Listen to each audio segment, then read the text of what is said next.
하나님 아버지 감사합니다. 이 시간에 주의 종들이 모여서 우리 성경을 어떻게 이해하고 또 해석하고 설교해야 될 모든 수단과 내용을 간구하오니 성령께서 우리와 함께하여 주셔서 이 짧은 시간도 우리 주의 도움을 받아서 공부하는 시간 되게 하시며 우리의 목회와 사역의 현장에 접목되는 귀한 적용의 학문이 되도록 은혜 베풀어 주시옵소서. 총장님과 또 교수님들 지켜주셔서 이들이 강건하게 하여 주셔서 주의 나라를 위하여 힘있게 쓰임받는 지혜와 능력을 덧입혀 주옵소서. 이 시간도 성령으로 우리와 함께 하시기 원하옵고 예수님의 이름으로 기도하옵나이다. 아멘.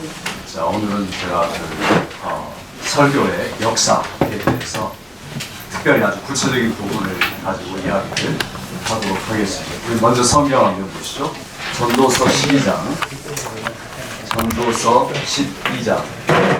1절부터 8절까지 전도서 12장 1절부터 읽어보겠습니다. 1절부터 10절까지 우리 번갈아가면서 읽겠습니다.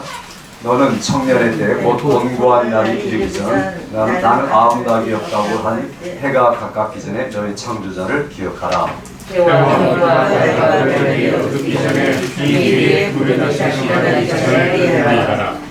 그런 날에는 집을 지키는 자들이 떨 것이며 힘 있는 자들이 굽어질 것이며 맷돌 지나는 자들이 적음으로 그칠 것이며 창들로 내어다보는 자가 어두워질 것이며 그리고 일꾼들이 낮아질 것이며 맷돌을 낮아질 것이며 새의 소리로 명망하시며 흉악하는 자들은 다 저려질 것이며 그런 자들은 높은 곳을 두려워할 것이며 길에서는 놀랄 것이며 살구나무가 꽃이 필 것이며 메뚜기도 짐이 될 것이며 원욕이 그치니 일 사람이 자기 영원한 집으로 들어가고 좋은 자들이 거리로 왕래하게 됩니다.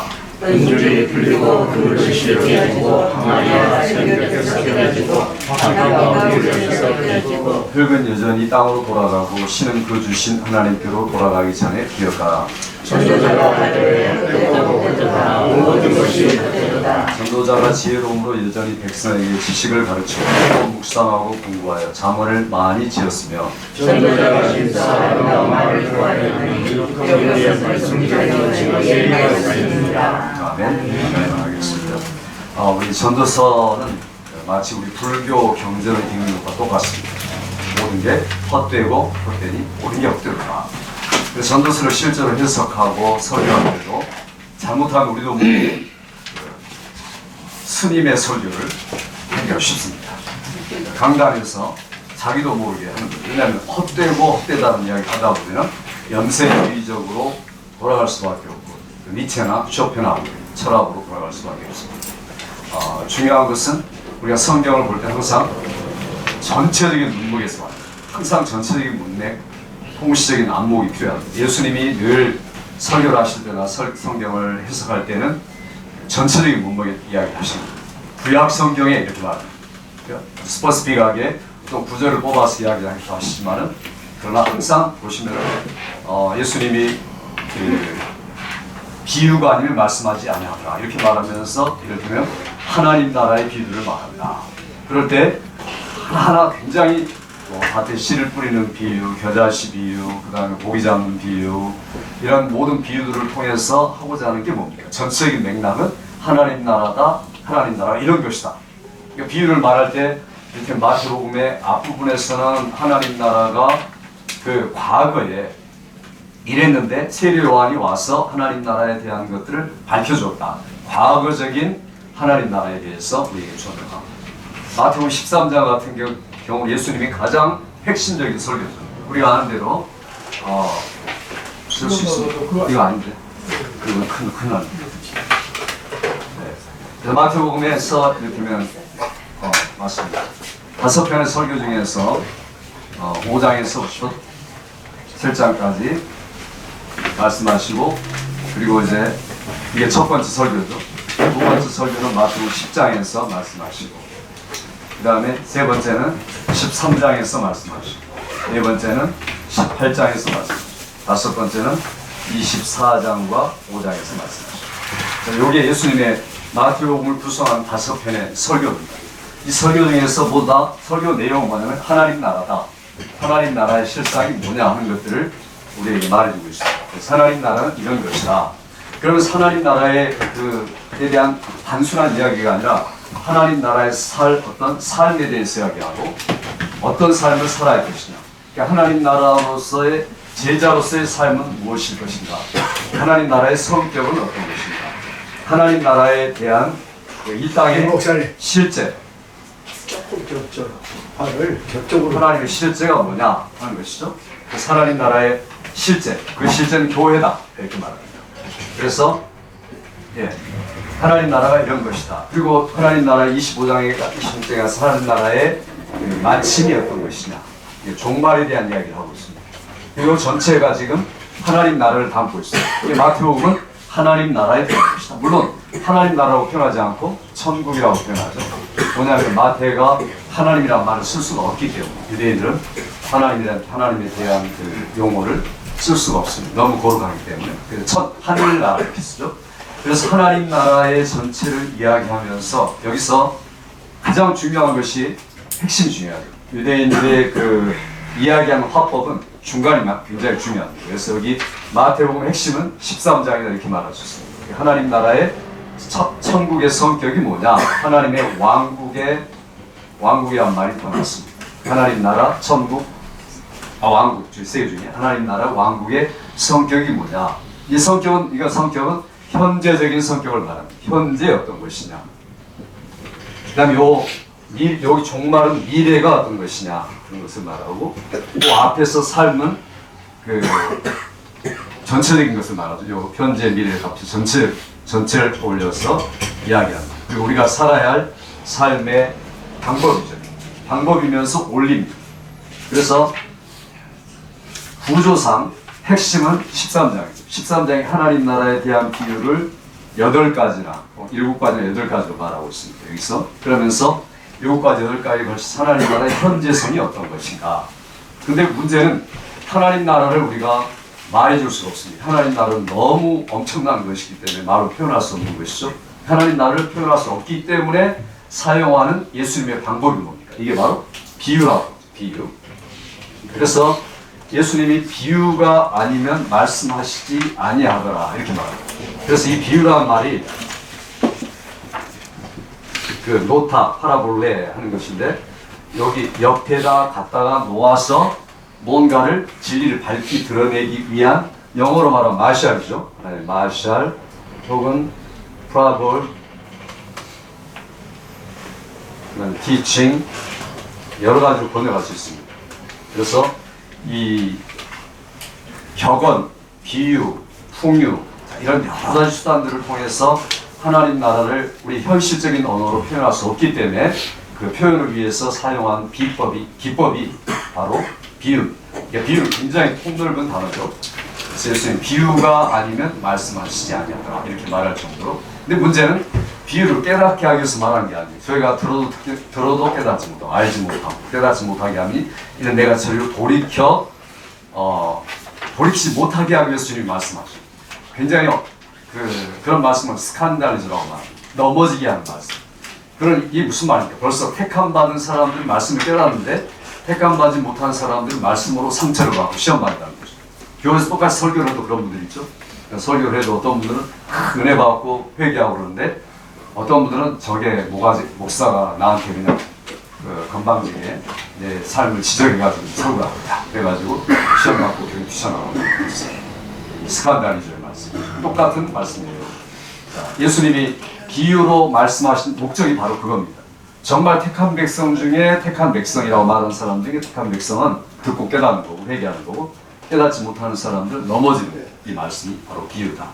비유라는 것은 천국에 대한 그 이야기를 특별히 많이 쓰는 것이죠. 근데 이 비유에 대해서 이야기할 때 이런 비유, 이것은 우리가 성경 해석할 때 이거 성경 해석의 하나의 장르에 속하는 겁니다. 자, 이러이러한 장르가 있다.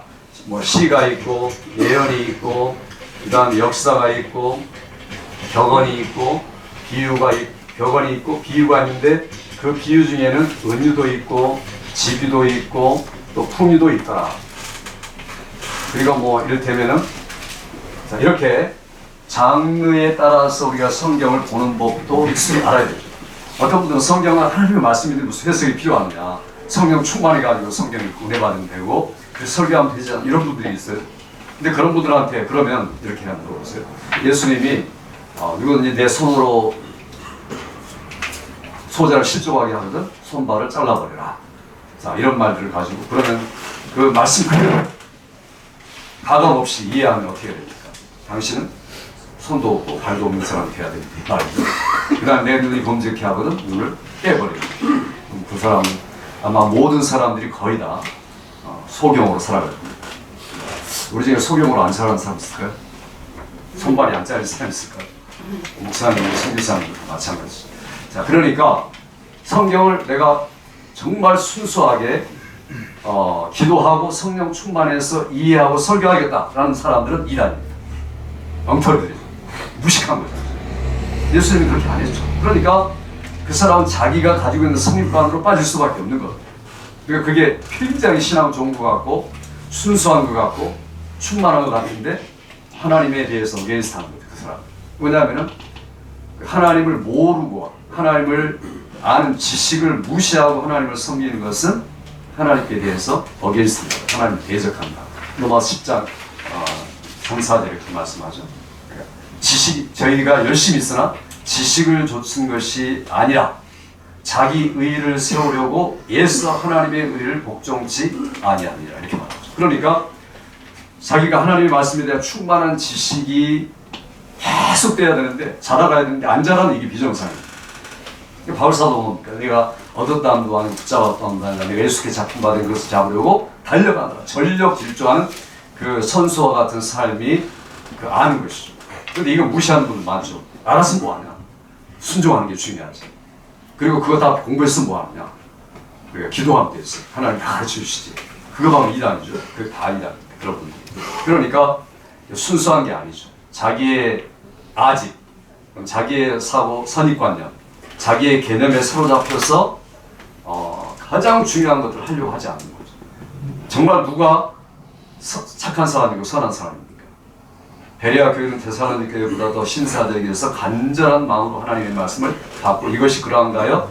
날마다 성경을 상고하니 그 중에 믿는 자가 많고 헬라인의 귀부인도 많다. 사도행 17장에 보면 그러니까 그들이 성경을 듣고만 끝난 게 아니라 그걸 구약 성경을 가지고 계속 매일매일 아침부터 저녁까지 공부하고 스터디하고 리서치하고 그러면서 그들이 믿었다. 그 중에 믿는 사람이 누굽니까? 그 당시 헬라인의 귀부인한 품격 있는 지식인들이 인텔리전라고 말하는 사람인데 그 사람들이 특별히 믿었다 이렇게 말하고 있습니다. 그러니까 성경을 공부하지 않는 것은 그건 아주 악한 것 중에 악한 것이죠. 우리 목사님들도 마찬가지죠. 목사님들도 내가 신학교 공부하고 그다음에 학위 받고 그랬다고 성경을 공부하지 않고 있으면 악한 거죠. 왜냐하면 계속 우리가 알아야 돼요. 바울 사도는 내가 죽기 전날까지 알아가려고 예를 썼다는 거 아닙니까? 우리가 하나님의 말씀에 대해서 설교에 대해서 신앙과 신학과 교리에 대해서 알려고 하지 않는 것은 이건 죄악된 것이죠.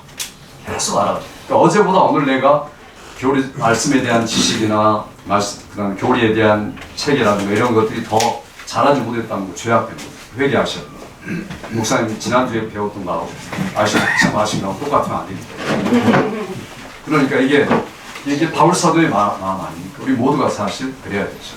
제가 그 오랫동안 교회 목회하시고 은퇴하시는 분들 보면 존경하는 이유가 있습니다. 그때서 철이 드시다. 은퇴하실 때 70대 가지고 이제 은퇴할 때. 왜냐하면은 왜냐 목회를 내가 더 하고 싶다 이래요. 왜 더 하고 싶냐? 70이 됐어야 내가 성경이 뭔지 목회가 뭔지 깨달았다는 거죠. 근데 그때가 철이 든 겁니다. 투레이시죠. 그러니까 70 돼서 목사님들이 보통 70 돼야 철이 들더라. 이게 제가 느끼는 점입니다. 그만큼 이제 거기서부터 이제 제대로 목회하려고 공부하려고 하시는데 늦는 거죠. 그거. 물론 늦는 건 아니죠. 계속 하나님 나라에 갈 때까지 우리가 그렇게 바울처럼 그런 마음을 가져 예수께 붙잡힌 바 된 그것을 잡으려고 내가 그러니까 불가지론이 아니죠. 몰라도 된다. 알 필요 없다가 아니라 끝까지 알려고 하는데 끝까지 내가 모르지만 끝까지 알려고 애를 씁니다. 우리가 삼일체를 가르치지만 삼일체를 가지고 이를테면 뭐 바비크 같은 경우는 한 권에 큰 책을 쓰잖아요. 하나님의 큰 일 뭐 이런 것들을 쓸 때 우리가 그거 이해할 수 있습니까? 이해하기 굉장히 힘듭니다. 본인도 그렇게 말하더니 하나님에 대해서 뭐 만불일도 지금 말하지 못하고 있다. 그러니 조직신학에서 배운 삼위일체, 성경을 읽어 우리가 삼위일체를 얼마나 우리가 알 수 있겠습니까? 모른다는 거죠. 그러니까 아는 만큼 알도록 예를 써야 돼요. 계시라는 것은 점진적이고 그 다음에 구속사적인 점진적 계시이기 때문에 우리가 점진적으로 밝혀나가는 걸 알아야 되죠. 성경 전체가 늘 제가 말씀드린 것은 점진적인 구속 역사다. 프로그레시브 리덴티브 히스토리다 이렇게 말하죠. 이건 성경이 구약부터 신약까지 점진적 히스토리라는 말도 되지만 오늘날도 마찬가지입니다. 내가 성경의 이해에 대해서 과거보다 더 부유할 수 있습니다. 제가 후배들의 책을 보면 후배들이 뭐 20년 후배, 30년 후배들이 있죠. 그 후배들 책을 보면 기가 막히게 잘 썼어요. 요즘 공부하시는 분 보면 내가 이제까지 깨달은 것보다 훨씬 더 많이 성경에 대해서 밝게 알고 있습니다. 배워야 됩니다. 계시는 더 부유해지고 풍성해지고 우리 고린도서 13장 알죠? 그게 뭡니까? 우리가 지금 거울로 보는 것이 희미하나 그때는 얼굴과 대를 맞은 걸 보시죠. 지금 희미하게 하지만 그때는 내가 주로 얼굴을 본 것처럼 온전히 알리라. 온전히 알아가는 과정이죠. 그게 믿음이고 소망이고 사랑이라고 말하죠. 그러니까 우리가 하나님의 말씀을 공부하고 연구하고 계속해서 집중하지 않으면 결국은 하나님 나라의 소망을 가지고 살지 않는다는 이야기를 못 봤습니다. 그러니까 우리가 공부를 해야 되죠. 오늘 그래서 우리가 공부하러 모인 겁니다. 자, 그러니까 우리가 중요한 것은 공부의 지금 가장 매우 작은 부분을 우리가 하려고 하는데 하나님 나라는 비유로 말씀하셨다. 그럼 이 비유로 말씀하신 것 중에서 이 중에 제가 오늘은 이 풍요에 대한 것만 말씀드리려고 합니다. 그러니까 비유 중에 하나가 풍요다. 자, 그런데 아셔야 할 것은 성경은 이렇게 장르별로 나눠져 있는데 이걸 장르라고 말하고 그다음에 성경을 해석할 때는 다릅니다. 성경을 해석할 때는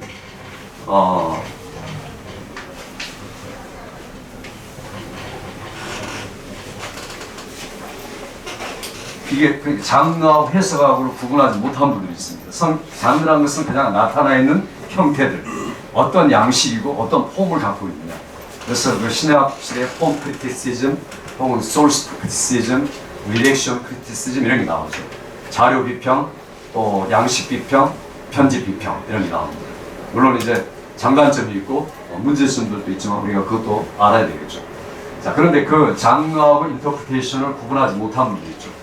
그 이해하다, 헐멘유라는 헬라어에서 나온 헐멘유리죠. 우리는 지금 설교 헐멘유리로부터 나온 게 하물렉스입니다. 이건 설교죠. 그러니까 성경을 우리가 설교한다고 할 때 장르를 해석해 이해하고 이해한 것들을 해석하고 해석한 것부터 설교가 나오는 거죠. 그 설교가 어떤 설교가 되느냐? 프로그레스 리덴티브 히스토리칼 어프로치가 돼야 된다. 전체적인 점진적 구속 역사적 설교를 우리가 해야 된다. 우리의 모든 설교는 딱 목적이 분명합니다. 하나님 나라의 전체적인 구조 속에서 구원사적 그 내용을 가진 예수 그리스도 중심의 설교, 이게 우리가 평생 지향해야 할 과제들입니다. 그러니까 이걸 우리가 안 하면은 설교자가 아니죠. 저는 설교라고 말하지 않습니다. 그건 티처라든지 아니면 그냥 유명한 사람입니다. 그럴 수는 있겠죠. 그러나 우리가 예수 그리스도를 말하기 위해서 그런다는 사람이고 예수 그리스도를 설교하기 위해서 택함받은 사람은 아닙니까? 특별히 목회의 사명은 그거죠. 어떻게 하든지 내가 성경 전체를 통해서 예수 그리스도를 증거하기 위해서. 증거하는 방법이 먼저는 이해가 이런 게 필요하다. 전체적인 것들을 이해하고 이 전체적인 맥락 안에서 장르를 알고 장르에서 해석하고 해석학을 통과해서 설교로까지 유추해내는 게 우리가 공부하는 것들입니다. 근데 지금 이 풍요라는 말을 메타포 이렇게 하고 시밀리, 풍요는 알레고리라고 말합니다. 알레고리 많이 들어보시죠? 자, 알레고리는 장르에서는 알레고리라고 말하고 해석할 때 해석에서는 알레고라이제이션 이렇게 말합니다. 알레고라이제이션, 풍요화. 자, 이 두 가지를 구분하지 못한 분들이 굉장히 많습니다.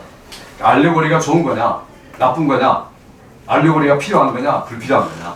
알레고리는 꼭 필요한 겁니다. 알레고리는 예수님이 알레고리를 굉장히 많이 사용했습니다. 그러니까 지금 우리가 읽은 것도 알레고리죠. 전도서 12장 알레고리가 요 금방 우리가 읽었는데 집을 지킨 자들이 떨 것이다. 그 다음에 힘있는 자들이 구부러질 것이다. 맷돌질하는 자들이 적고 그치고 창들로 내어다보는 자가 어두울 것이다. 지금 무슨 이야기 하고 있습니까? 사람이 나이 들면 어떻게 된다 이야기하는 거죠. 창이 뭡니까?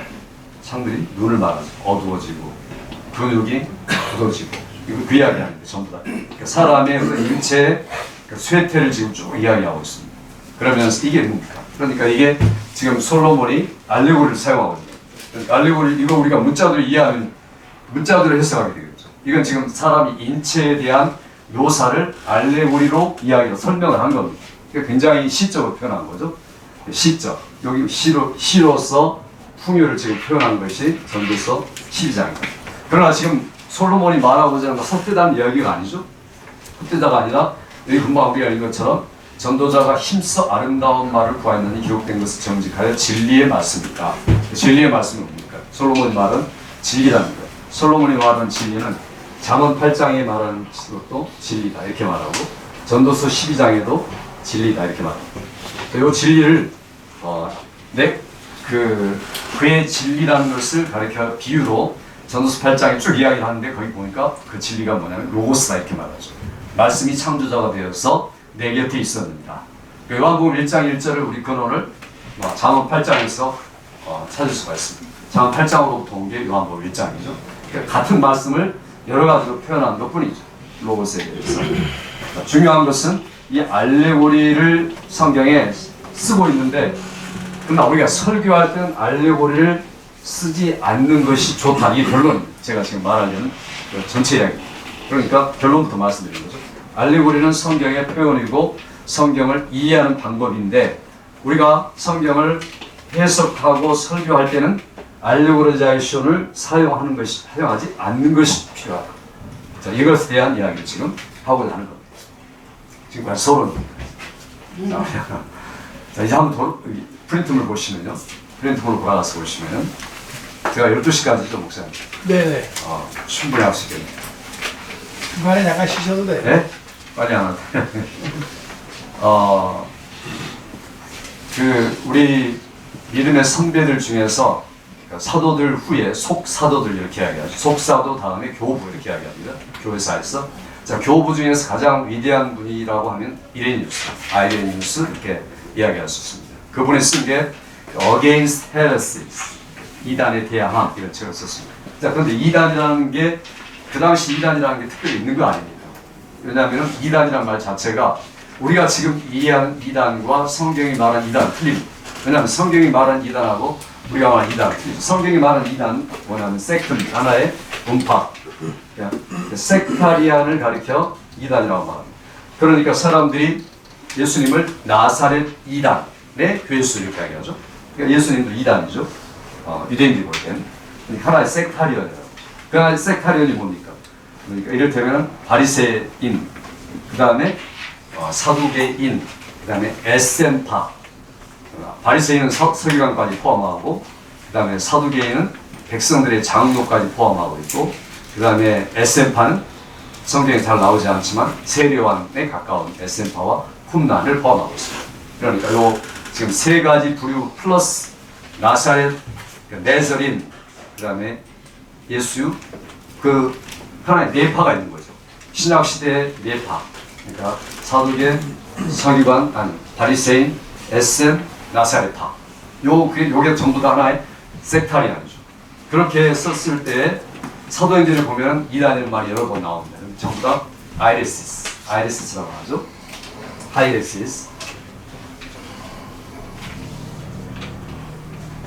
하이레시스로 나오는데 이 하이레시스라는 말, 이단이라는 말 하나의 분파라는 말입니다. 그럼 우리는 성경에 그가 이단이라고 지금 바리새파들이나 바울 사도를 공격할 때 사도행전 26장에 보면 이단이라는 말을 자꾸 이야기하죠. 그때 이단은 우리가 이해하는 이단이 아니라는 거죠. 이단이라는 말을 이레니우스가 쓸 때도 똑같습니다. 실제로 이단이라는 말이 제대로 쓰인 것은 이 교황 시대, 그러니까 서기 AD 6세기 500년경부터 쓰여진 거고, 그 다음에 이단이라는 그 이단을 규정하기 위한 회의는 니케아 회의 321년에 그때 일어난 거고. 그러니까 이단이라는 건 점점 변천돼 가지고 오늘날까지 쓰인 것이지. 그러니까 우리가 가지고 이단의 의미를 가지고 성경에다 삽입하면은 그건 시대착오적인 망상입니다.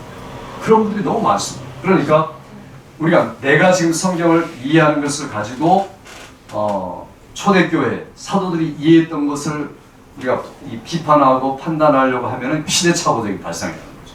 전혀 그렇지 않습니다. 그러니까 우리가 거꾸로 타임머신을 타고 과거로 가야죠. 과거로 가서 과거를 이해하려고 애를 쓰는 게 필요합니다. 예수님 시대, 시대상, 역사, 배경, 환경, 언어, 체계 이런 것들을 이해하는 게 필요하죠. 지금 같은 포스트 모더니즘의 시대가 어디 있습니까? 전혀 없죠. 그러니까 이런 안목을 가지고 성경을 이해한다는 것 자체가 언어 도단이죠. 그래서 우리들이 이런 성경을 이해하고 해석하려고 할 때는 어떤 시대마다의 흐름, 역사 또 이런 것들을 다 알아야 됩니다. 그러니까 우리가 신학교에서 맛배기만 배우면 맛보기 하면 교회사는 이런 거다, 조직신학 이런 거다, 구약신학 이런 거다 이렇게 하는 겁니다. 그 다음부터는 자기가 공부하셔야 돼요. 신학 졸업했다고 공부 끝마치면 우리 완전히 무시통통 튀기는 겁니다. 그러니까 그때부터 공부가 시작되는 거예요. 그러니까 우리나라 좀 죄송한 말이지만 이제 요즘은 안 그래요. 근데 과거에 박사학위 받는 분들은 보면은 학위 받고 땡이죠. 그 다음 공부 안 하시고. 그러니까 이제까지 학위 받았을 때 썼던 논문 가지고 계속 써먹고 다니면서 공부는 안 하시고. 근데 여기 미국 교수님들 보면은 그 70세, 80세가 됐는데도 하루 종일 도서관에 계세요. 가르치는 거 왜? 뭐 하고 계시냐? 공부하고 계시냐? 계속. 그러니까 그 학위를 받은 시간부터 지식이 증가하는 거죠. 말씀에 대한 지식, 교회사에 대한 지식, 자기 방면. 이게 우리가 사실 배워야 할 점이죠. 우리는 한국 분들은 너무 강의를 많이 나가니까 저도 그렇지만 강의 많이 나가도 공부 안 하죠. 한 번 했던 말 써먹고. 저는 한 번 했던 강의를 똑같이 하진 않습니다. 그래서 애를 쓰죠. 어떻게 하든지 더 업그레이드된 강의를 하려고 애를 쓰고 있어요. 우리들이 지금 이제 이레니우스에 대한 얘기가 나온 이레니우스가 왜 위대한가? 위대한 사람이라면 그 사람이 성경을 이해하고 해석하고 설교할 수 있는 하나의 원리를 세우는 거예요. 그러니까 성경을 이해하려 할 때 항상 성경은 진리의 규칙을 가지고 보아야 된다. 그걸 신앙의 규칙이라고 말하죠. 그래서 성경 전체를 우리가 볼 때는 항상 이 관점이 있어야 된다. 그래서 어넬러지 오브 페이스 이게 이레니우스의 하나의 신조입니다. 성경을 이해하는 신조죠. 그래서 모든 것들은 믿음을 가지고 이해해야 된다. 믿음을 가지고 성경으로부터 유추해 나와야만 된다. 그 다음에 똑같은 말인데 항상 우리가 이해하려는 것은 진리와 조화를 이루어야 된다.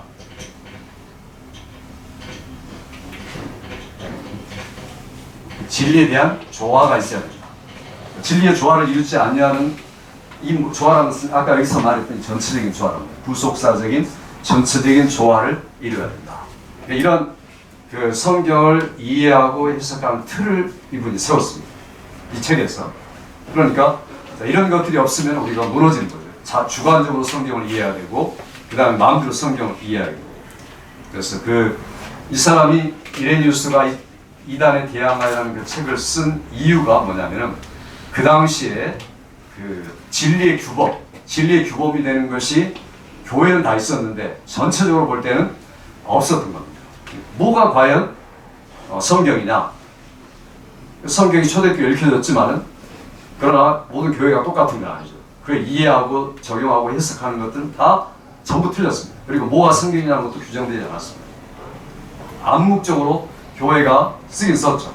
근데 이분이 제일 처음에 성경은 27권이다. 신약성경이라는 것은 못을 받고 그 다음에 발표를 하는 거죠. 그러니까 이게 우리가 성경이 규범화되고 정경화 작업을 거쳐가지고 나온 곳은 4세기입니다. 4세기. 325년. 그러니까 성경이 캐노나이즈 돼가지고 그때까지는 성경을 이해하는 관점, 성경을 해석하려는 노력, 설교하려고 할 때 기준이 분명하지 않다는 거죠. 근데 2세기 초반에 이레니우스가 이런 것들을 이야기하는 성경은 캐논은 신약은 특별히 27권이다 라는 것을 최초로 이야기한 겁니다. 그러니까 모든 우리의 신앙과 생활의 기준들은 이 27권 신약의 성경을 기준으로 우리가 해석하고 이해해야 된다. 이런 이야기들을 이 Against Heresies라는 책에서 기술하기 시작합니다. 그런 것들이 이제 교회의 가장 중요한 문서가 되는 거죠. 그 당시에 성경을 이해하려는 그 성경 이해에 있어서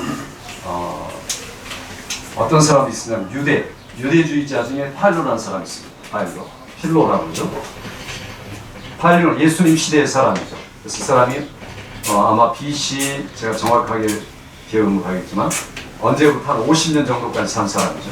파일로. 유대의 철학자입니다. 유대의 철학자고 유대의 성경 해석자고 그리고 이전에 파일로가 이전에 이제 성경이 번역된 BC 200년경에 번역된 성경을 우리가 세푸아진타 이렇게 이야기하죠. 유대 히브리 성경을 헬라 말로 번역했던 게 세푸아진타입니다. 세푸아진타를 가지고 파일로가 성경을 해석한 겁니다. 성경을 해석하는데 성경 해석자죠. 철학자면서. 근데 파일로가 가지고 있던 사상은 전부 다 어떤 사상이냐? 니오플라토니즘입니다. 신플라톤주의죠. 신플라톤주의로서 성경을 이해하고 해석해 나가기 시작합니다. 그러니까 플라톤주의라는 게 우리가 아는 것처럼 이데아론이죠. 그러니까 참 것은 하늘에 있고 이 땅에 있는 것은 모두 다 그림자다. 그렇기 때문에 우리가 중요한 것은 영적인 것이 더 중요하고 눈에 나타나 보이는 것도 필요하지만 이것 하나의 그림자로서 존재한다. 그래서 여기서 이제 우리가 소위 말하는 듀얼리즘, 이원론이 이제 플라톤으로부터 온 거죠. 자, 그러니까 우리가 실제적인 게 있고 영적인 것이 있다. 근데 영적인 것이 진짜지 실제적인 것은 하나의 그림자일 뿐이다. 자, 이게 성경 이야기가 아니고 플라톤 이야기입니다. 많은 분들이 성경하고 플라톤하고 이해를 믹스하는 분들이 있어요. 그러니까 이방적인 사상이 초대로부터 깊숙하게 들어온 게 바로 뭐냐? 그 들어온 게 이제 들어올 수 있는 루트가 바로 알레고라이제이션 이게. 그래서 제가 이걸 지금 설명하기 위해서 이야기하는 겁니다. 결론적으로 그냥 요즘의 이 현상과 이야기하면 모든 이단들은 성경을 알레고라이자이징, 그러니까 풍요화해서 해석합니다. 그러니까 이것은 이런 뜻이다, 저것은 저런 뜻이다 이렇게 이야기해요.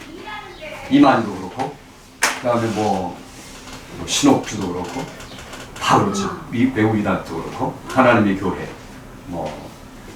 요즘에 하나님 또 요즘에 최근에 신천 이후로 이단들이 다 그렇습니다. 그러니까 결국에는 이제 보혜사가 누구냐, 성경의 어떤 뜻이냐, 전부 다 풍요화. 그러니까 이단의 단골 루트, 단골 프린시플은 풍요화구나 하는 것을 아셔야 돼요. 근데 풍요라는 게 다 나쁜 건 아닙니다. 근데 잘못 쓰일 때가 90%가 많다는 거죠. 그래서 우리 교부들이 이게 이레니우스가 우리는 풍요를 사용해서는 안 된다 라고 말했는데 자기도 사용하죠. 조금 이따. 뭐냐면 대세가 너무 강하니까 모든 목회자들이 다 풍요를 써요. 나만 안 써. 그러면 그 사람이 안 쓸 수 있습니까? 결국엔 조금 쓰죠. 제가 좀 죄송한 말이지만 죄송합니다. 제가 한 30년 전에 그런 우리가 4월 제가 대학 때 우리는 가운을 입어서 안 된다, 목사는. 왜냐하면 가운이라는 것은 칼빈이 벗긴 것이지만 왜 다시 입으려 하느냐. 자, 이런 이야기부터 시작했습니다. 또 우리는 화장을 하는 게 더 성경적이다, 이런 이야기였습니다. 그 당시에는 저 이단이라고 했어요. 왜냐하면 이게 불교인 아닌가. 화장하는 거 불교인도 화장하잖아요. 제가 지금 1980년대 이야기하는 겁니다. 그 다음에 그 가운을 입지 말자고 하니까 그 당시 대한뉴스 교회에 제가 이제 그 다음 정통적인 교단하니까 가운 안 입은 사람 없었어요. 목사님. 이제 그게 저는 이제 교회사를 읽다가 또 고린도전서 15장 읽다가 하는 이야기예요. 근데 그런 이야기들 이단이라고 하는데 그러니까 최근에 어떻습니까? 모두가 화장을 권하잖아요. 그러니까 지금 발견한 거 아닙니다. 성경을 발견하고 그 다음에 그 사람을 조금 더 공부하다 보니까 칼빈이 강단을 낮추고 옷을 벗겼구나. 근데 왜 자꾸만 입으려 합니까? 예배 제전으로 생각하니까, 예배를 축제로 생각하고 예배를 조금 더 고상하게 잘 드리려고 생각하다 보니까 옛날에 버렸던 걸 하나하나 다 줬습니다. 하나하나 다 주어가지고 다시 그걸 쓰고 있는 거예요. 그러니까 예배 회복이라고 미명을 붙여가지고 이야기하죠. 예배 회복이 어디 있습니까? 성경대로 하면 되는 거지. 성경의 요한계시록 4장 5장에가 그게 예배의 전형 모형이죠. 그대로 따라하면 되는데 자기들이 생각하고 생각이 내는 게 뭐냐면은 교부시대, 속사 교부시대로부터 시작해가지고 종교개혁 하기까지 1512년까지 19년까지 그 있었던 예배를 회복하는 그 예배 회복이라고 생각해요. 그러니까 교회가 구조물이 바뀝니다. 그 다음에 뭐 음악 악기들 등장하고 이런 것들 바꿔지죠. 그리고 예배의 그 어떤 순서들이 길어지고 이게 전부 다 그 회복, 부흥이 아니라 쇠퇴로 돌아가는 거예요. 거꾸로 돌아가는 거죠. 아주 잘못된 거죠. 그러니까 우리가 성경으로 돌아가면 되는데 성경으로 안 돌아가고 과거로 돌아가려고 과거의 좋은 전통으로 돌아가려니까 이게 문제가 되는 거죠. 그래서 이레니우스 때도 마찬가지입니다. 설교를 그렇게 하는데 자꾸만 사람들이 너무 그러니까 바뀌어진다는 거죠. 그래서 저는 이럴 때 뭐 자연이란 말 쓰지 말자.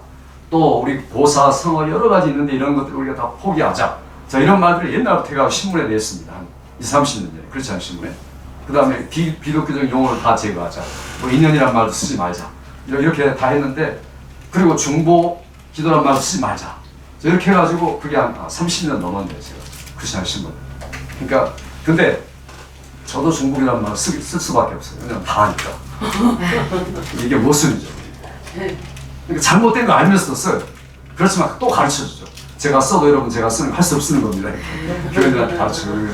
이웃 기도지 무슨 중복 기도냐. 서로 그 성경에 도고라는 말 있잖아요. 우리말에 얼마나 멋진 말이 있습니까? 도고 기도지. 그러니까 그건 제가 30년 전에 했던 이야기들이에요. 사실은. 신문도 내고. 근데 이제 목사님들이 그렇게 따지려 이러니까 그게 뭐 완전히 굳어져가지고 안 쓰는 거예요. 그게 뭐 자연, 인연, 중복 이런 거 다 성경 비성경도 용어잖아 다. 그러니까 우리 그런 말 쓰면 안 되거든요. 안 되는데 100% 99% 목사님들 목회자들이 저 과거부터 써왔고 지금도 쓰고 있고 앞으로도 쓸 거니까 나도 그 대회에 할 수 없이 합류하는 거예요. 바로 이레니우스가 이랬다는 거죠. 그러니까 이레니우스는 지금 알레고로자이즘을 쓰지 않아야 된다라고 말하면서도 자기도 모르게 쓰게 된 거죠. 조금씩 성경을 해석할 때. 그러나 이게 잘못됐다는 것을 알고 있었던 사람이에요. 자기가. 이게 이레니우스만 그런 게 아니라 흐름을 내려와서 어거스틴도 마찬가지죠. 어거스틴은 아주 심했습니다.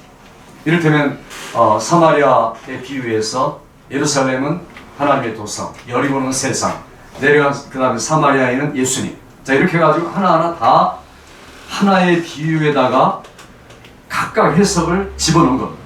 자, 예수님이 그렇게 해석했습니까? 지금 예수님이 말한 것은 무슨 이야기입니까? 전체적인 의도가 뭡니까?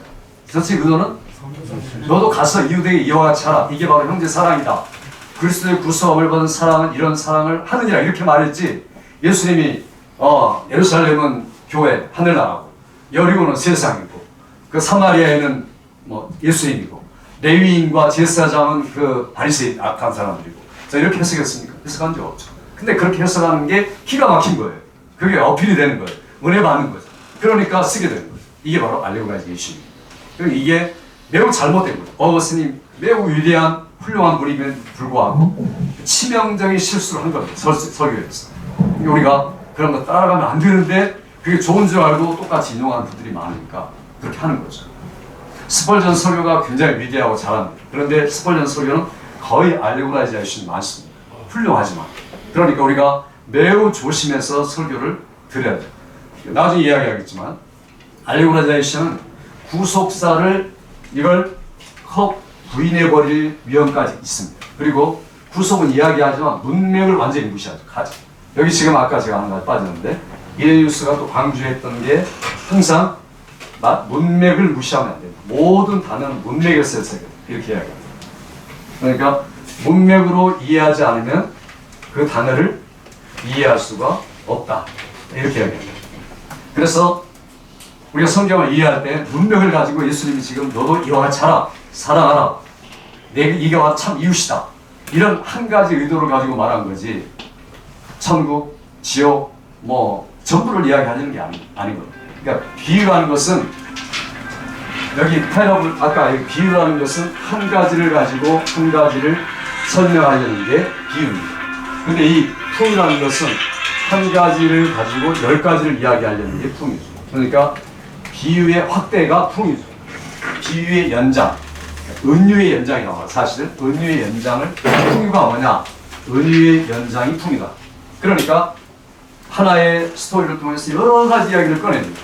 자, 이를테면 내가 오늘 양에 대해 설교 나갑시다. 양의 특징이 뭘까? 목사님 말해요. 양의 특징이 뭡니까? 여러 가지 있겠죠. 색깔이 하얘니까 순결하다. 겸손하다. 말을 잘 듣는다. 또 뭐가 있습니까? 그 다음에 늘 털을 깎아서 그 사람들에게 유익을 남긴다. 마지막에 재물이 된다. 그처럼 좋은 게 없죠. 자, 그럼 거기다가 특징은 순결하다. 1번 돼지가 순결하다.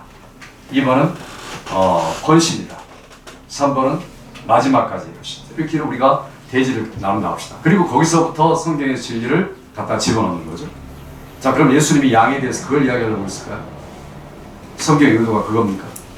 그러니까 자기 마음대로 자기가 주입해가지고 자의적으로 성경을 해석하고 설교한 겁니다. 예수님의 의도가 전혀 아니죠. 성경의 의도가 아닌 겁니다. 그러니까 엉터리 설교를 통해서 사람들은 은혜를 받습니다. 중요한 건 아멘하고. 근데 우리가 과연 천국에 섰을 때 내가 주님의 뜻대로 설교하고 왔습니다라고 이야기할 수 있습니까? 무식한 종아 이렇게 말하겠죠. 왜냐하면 그게 내가 그렇게 말한 적이 없단다. 나는 이웃에 대한 사랑에 대한 이야기를 했는데 어떻게 너는 사마리아 비유를 가지고서 그렇게도 많은 것을 풀어내느냐. 엉터리구나. 한 가지만 말한 거죠. 그러니까 이 교부들이 이야기했던 것은 성경이 할 수 있는 한 한 가지 의미를 가지고 설교를 하자. 이것도 이레니우스가 이야기합니다. 할 수 있는 한. 파스터라고 하면 한 가지. 성경에는 오직 한 가지 의미를 가지고 있지 여러 가지 의미를 가지고 있는 게 아니다. 우리가 매우 조심해야 할 이야기입니다. 그러니까 우리가 저도 그 옛날에 이제 돌아가신 목사님 아주 위대한 분이 계십니다. 그분도 비판하면 안 되겠는데 이런 마음 여러분이 다 압니다. 그분 밑에 제가 자랐는데 정말 혼자 이북에 가족들 놔두시고 내려와가지고 가족들 때문에 결혼 안 하시고 젊을 때 내려오셨죠. 그래가지고 평생 혼자 사시고 있어요. 그래가지고 부흥사시고 정말 성경도 깊이 연구하고. 근데 제가 이제 거기서 학생 때 설교를 하는데 순이라는 것을 가지고 설교를 해요. 헬라어가 순. 그래서 순이라는 말을 설교를 하면서 첫 번째 순은 함께라는 뜻이다. 두 번째 순은 그 오순절에 대한 순을 말한다. 세 번째 순은 열을 말한다. 자, 이렇게 해가지고 한 주 한 주 설교를 들었습니다. 그리고 기가 막히게 설교를 잘 하셨어요. 자, 이게 설교입니까? 엉터리죠, 안 돼. 교인들이 안에 받았음을 불구하고 자기 마음대로 멋대로 만들어내신 거죠. 나중에 잘 알고 제가. 그렇지만은 뭐 그건 제가 인격이나 이런 걸 말하는 게 아니라 그분이 그거밖에 안 배웠으니까. 그러니까 자기가 공부하려고 안 하시니까 우리 선배도 공부하셨으니까 안 했죠. 그냥 기도만 하시고 공부를 안 했습니다. 여러분이 기도하면서 공부하면서 기도하고 이게 구분되면 안 되죠.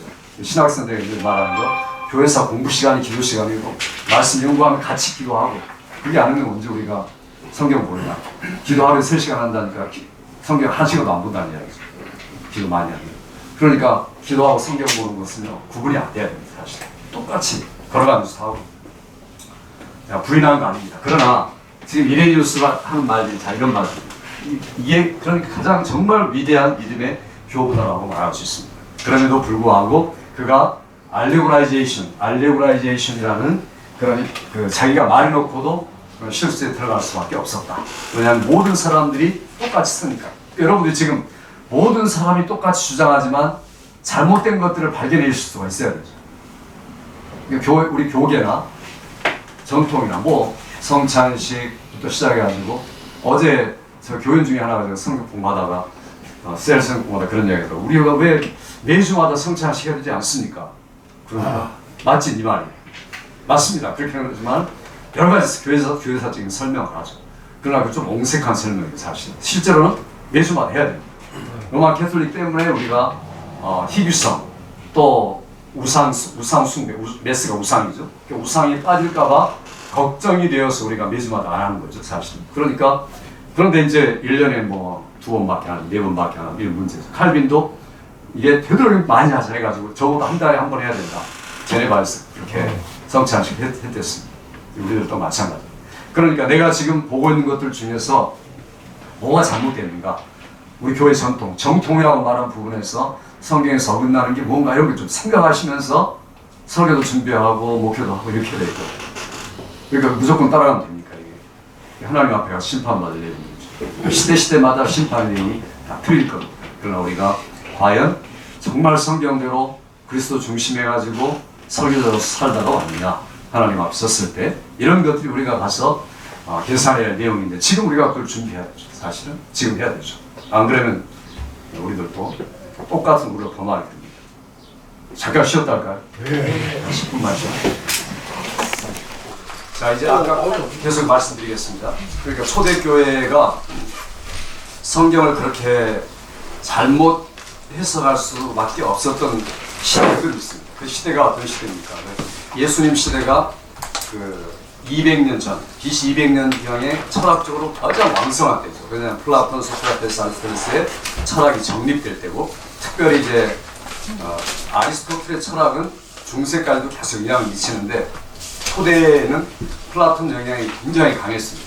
플라톤이 아까 말했던 이데아론, 영적인 실제와 그다음에 눈에 보이는 실제의 그 비교, 그런 것을 통해서 사람들에게 성경을 명확하게 전달할 뿐만 아니라 지금 비신자, 불신자들 세계에도 철학적으로 같이 대화할 수 있는 소통의 도구가 되는 거죠, 철학이. 그러다 보니까 철학적으로 성경을 이해하고 해석하는 것들이 익숙해진 겁니다. 그래서 특별히 아까 말했던 파일로가 AD 50년경에 죽었으니까 예수님 때죠. 예수님 때 가장 유명했던 세계적인 신학자고 석학입니다. 유대에. 그러니까 그 사람이 철저하게 플라톤에 물든 사람. 모든 구약 성경을 플라톤적으로 성경을 해석한 사람입니다. 자, 그런데 사도들 이후에 초대교회 교부들이 성경을 이해하려고 할 때, 특별히 구약 성경을 이해하려고 할 때 누구를 참조했느냐? 바로 파일로를 참조한 거죠. 그러니까 파일로가 성경 구약을 해석했던 방법을 이용하기 시작한 거예요. 왜냐하면 그렇게 해야 전도도 잘 되니까. 왜냐하면 불신자들이 생각하고 있는 그 생각 구조, 틀, 내용 이런 것들을 자기가 익숙하게 가지고서 전달해야 되기 때문에, 그러니까 전도를 위해서 그러다 보니까 그게 자기의 성경을 보려는 그 예수님의 방법, 또 성경의 흐름보다는 더 중요한 것은 전도의 방법이죠. 그러니까 그걸 이용하다 보니까 자기가 똑같이 돼버린 거예요. 자기들 생각이 플라톤적으로 굳어진 거예요. 이게 이제 문제죠. 그러니까 이를테면은 이 세상은 그 헛되고 헛된 세상이다. 그런데 우리는 하나님 나라만 추구하고 살아야 된다. 우리가 갈 하나님의 나라에 대한 믿음을 가지고서 오직 그 나라를 바라보고, 그 다음에 어떠하든지 빨리 이 땅을 떠났으면 좋겠다. 자, 이게 어떤 생각일까요? 성경적일까요? 전혀 성경적이 아니죠. 그게 바로 플라톤 생각입니다. 그러니까 참 이데아를 내가 얻기 위해서는 빨리 이 생명이 이 땅에서 빨리 떠나가는 게 더 가치 있는 것이다. 그리고 이 땅에 있는 것 다 허무한 것이다. 이 땅이 허무한 겁니까? 허무한 거 아니죠. 허무한 게 아니고 이게 참 실수죠. 아까 하나님 나라의 그 비유를 이야기하면서 마태복음 13장에 현재적인 하나님 나라 이런 것이다라고 예수님이 그 논밭의 씨, 길가, 뭐 겨자씨, 진짜 지금 벌어지고 있는 현상들을 가지고 이야기하면서 이게 바로 하나님 나라다. 현재다 이렇게 이야기한 거죠. 미래에 우리가 갈 하나님의 나라, 그건 나중 이야기고 지금 현재를 강조하시는 거죠. 하나님 나라 여기 있다 저기 있다 아니라 내 마음이 있다. 지금 여기에 있다 이렇게 말씀하죠. 그러니까 전혀 플라톤하고 반대죠. 근데 목사님들이 설교할 때는 이 땅은 허무한 것이고 이 땅은 세속적인 것이고 세속을 빨리 떠나야 우리가 거룩을 도달할 수 있고, 그리고 이 땅을 떠나야 천국에 빨리 갈 수가 있고, 자 이런 식으로 설교를 했다면 그분은 성경을 설교한 게 아니라 플라톤을 설교한 겁니다. 그러니까 아주 잘못된 거죠. 그런 설교들이 상당히 많습니다. 목사님 이 전도서를 마치 설교하는 것과 똑같습니다. 전도서도 모르니까 그러죠. 전도서가 뭘 말하고 있습니까? 그러니까 정말 참된 게 뭐냐, 정말 진리가 뭐냐, 이걸 이야기하려는 거죠. 그러니까 반대로 이야기하는 거죠. 헛되고 헛된 것뿐이다. 이건 다 근데 헛된 것 안에 진짜가 있다. 그게 바로 진리다. 금방 우리가 읽었던 말씀도 진리의 말씀이니라 이렇게 말합니다. 헛되고 헛되니 모든 게 헛되다 라고 말해놓고 그 다음에 하려는 게 정말 진짜. 그러니까 전도서에서 헛됨이라는 주제를 찾아낸 분들은 실패한 분들. 그러니까 전도서는 예수 그리스도의 진리를 말하기 위한 거죠. 그래서 우리 10절에 그렇게 말하고 있지 않습니까? 마지막에 진리의 말씀이니라 이렇게 말하죠. 그 다음에 가장 끝에 있는 것처럼 일의 결국을 다 들었으니 일의 결국이 뭡니까? 헛되다는 거죠. 그러므로 이게 그러므로가 진짜죠. 너희가 하나님을 경외하고 그 명령을 지킬지어다. 이게 바로 사람의 본분이다. 사람 인생의 본분 사명 의의가 어디 있느냐? 하나님을 신뢰하고 경외하고 그 명령을 따라 살아가는 것. 이게 바로 헛됨에 대한 반대다. 진리를 지금 반대로 역설적으로 이야기하는 게 전도서입니다. 그러니까 전도서를 우리가 그렇게 이해하지 않으면 다 실패한 거죠. 그래서 하나님은 모든 행위와 은밀한 일을 선악간에 심판하시느니라. 마지막 절에 그렇게 말하고. 그러니까 곧 심판하기 위해서 오시는 심판자 앞에서 우리가 매일매일 어떻게 살아야 할 것인가 하는 것들을 생각하고 심판자의 안목에서 오늘을 살아내는 것. 이것이 전도서가 지향하는 거죠. 그래서 전도서를 이렇게 이런 관점에서 이 전체적인 안목을 가지고 1장 1절부터 설교를 해나가야죠. 그러니까 전도서가 굉장히 유익한 성경이 될 수 있는 거죠. 만약 우리가 본문에 집착해 갖고 나가면은 어떤 결과가 이르게 되겠습니까? 그게 이단적인 결과가 일 수밖에 없어요. 왜 이런 말을 드리냐면 초대교회 예수님 이후로 최초로 일어났던 그 이단적인 생각이 뭐냐면은 성경을 문자적으로 이해하는 것. 그러니까 문자적인 이해. 문자적으로만 이해하는 거죠. 요건 지금 플라토라고 반대쪽 하시는 문자적으로만 이해하는 사람이 누구냐면 말시온이라는 사람입니다.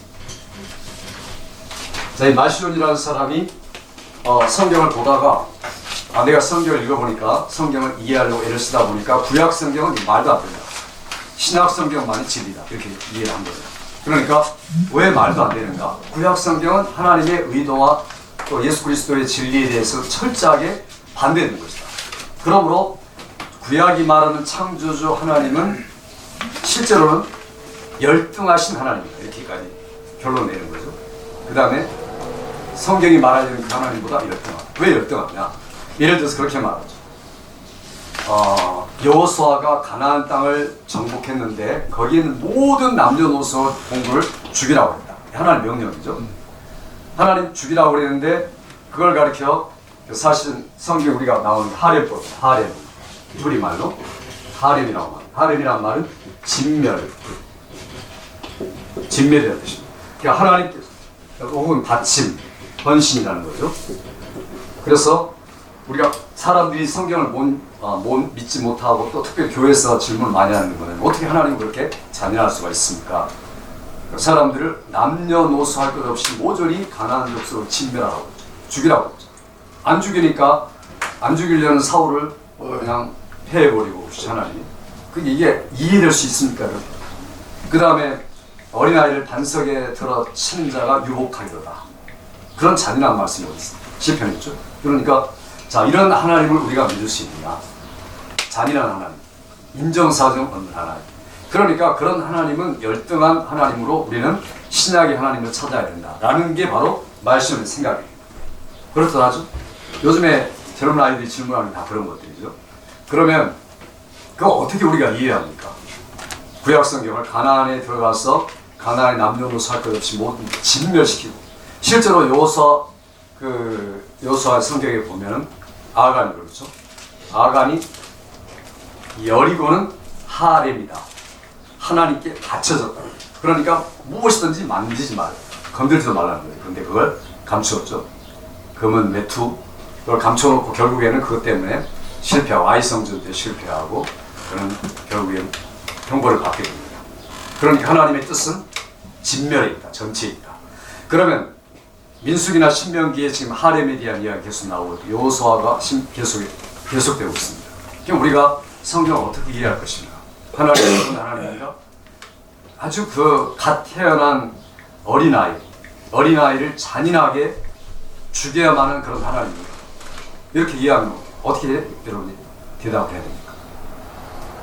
구약의 성전이라는 게 나오죠. 거룩한 전쟁에서 하나하나 완전히 멸해야 된다라는 게 나옵니다. 근데 자, 우리가 그렇게 하렘의 법을 문자적으로만 이해하면 그렇게 될 수밖에 없어요. 근데 목적이 있죠. 목적은 이는 하나님이 그 이유가 뭐냐면 하렘을 시킨 이유는 내가 거룩하게 세상과 구별되어서 물들지 않게 하려 함이라. 이렇게 민수기나 신명기 그 말씀이 나오죠. 그러니까 그 하렘이라는 하나님이 세우신 율법에 대한 목적은 뭡니까? 거룩이죠. 그러면 그 거룩하게 이와 같이 거룩을 유지해야 된다. 그리고 특별히 가나안 땅은 우상으로 점철이 있습니다. 그러니까 하나님께서 처음부터 이야기한 겁니다. 아브라함에게 한 이야기 뭡니까? 아브라함이 출애굽해가지고 앞으로 이제 그 이스라엘 백성들 구출을 받기 전에 아모리 족속의 죄악이 관영할 때까지 이렇게 말하죠.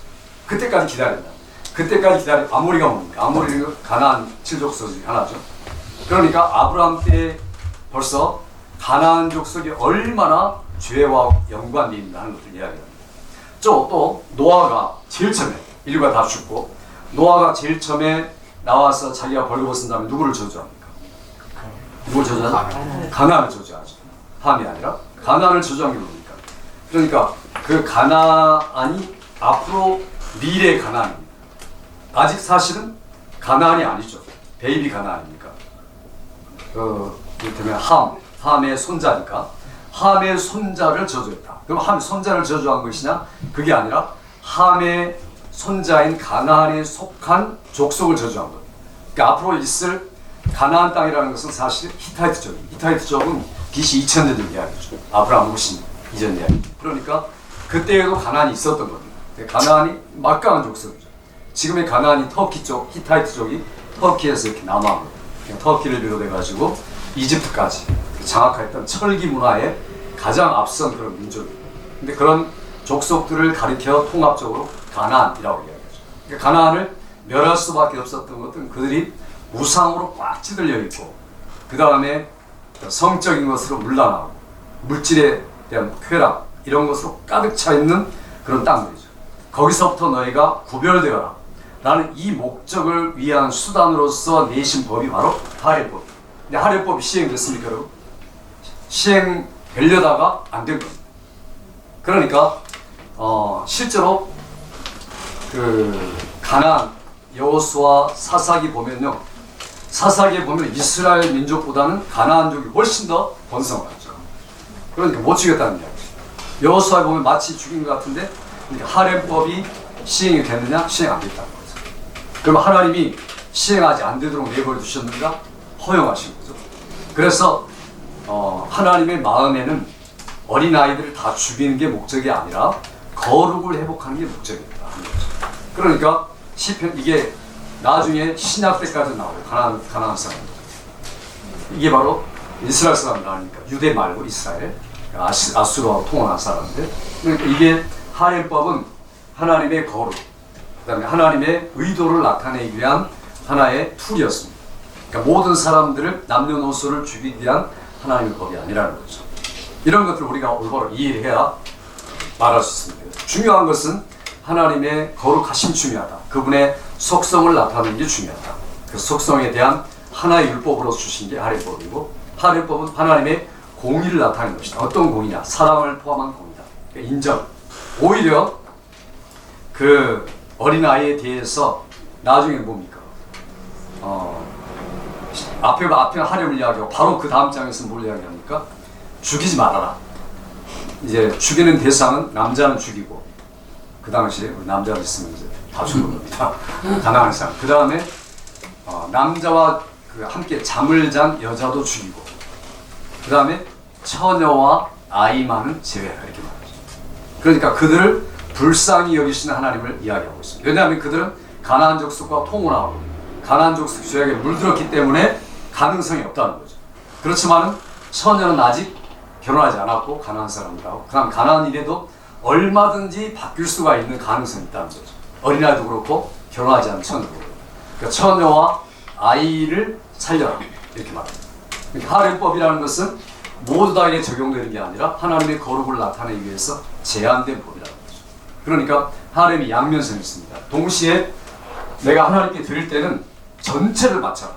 하림법은 지금도 유효합니다. 왜냐하면 우리가 하나님께 헌금한다는 의미는요, 나를 죽여서 하나님께 나를 진멸하고 내가 가진 모든 것을 주께 바치는 거죠.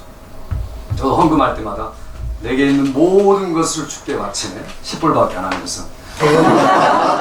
그렇게 이야기하잖아요. 그러니까 이게 웃기는 이야기죠. 사실 그 마음을 가지고 드리는 거잖아요. 마음이 중요하죠.